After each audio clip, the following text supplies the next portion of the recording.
मनोज जरांगेंचं आंदोलन स्थगित, यापुढे उपोषण करणारच नाही. आता सरकार मराठ्यांची ताकद बघेल.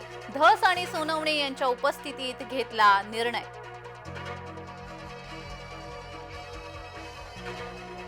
विधानसभेचा निकाल संघालाही पटलेला नाही. राज ठाकरेंचा अजब दावा.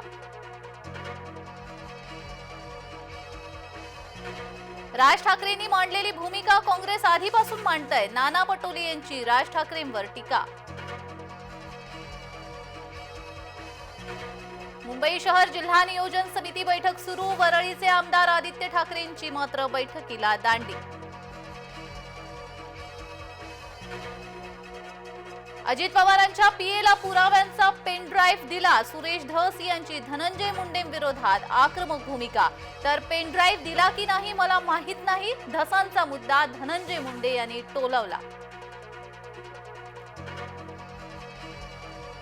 विकास कामात खंडणी मागितल्यास मकोका लागणारच. बीडचे पालकमंत्री अजित पवारांचा सज्जड दम.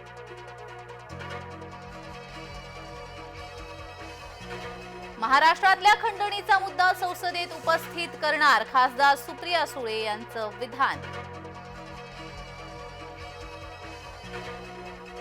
नितेश राणेंनी दृष्टिकोन बदलावा. महाराष्ट्र राज्य अल्पसंख्याक आयोगाच्या अध्यक्षांचं वक्तव्य.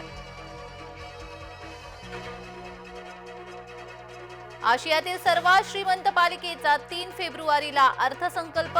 मुंबई महापालिकेच्या अर्थसंकल्पाकडे मुंबईकरांच्या नजरा.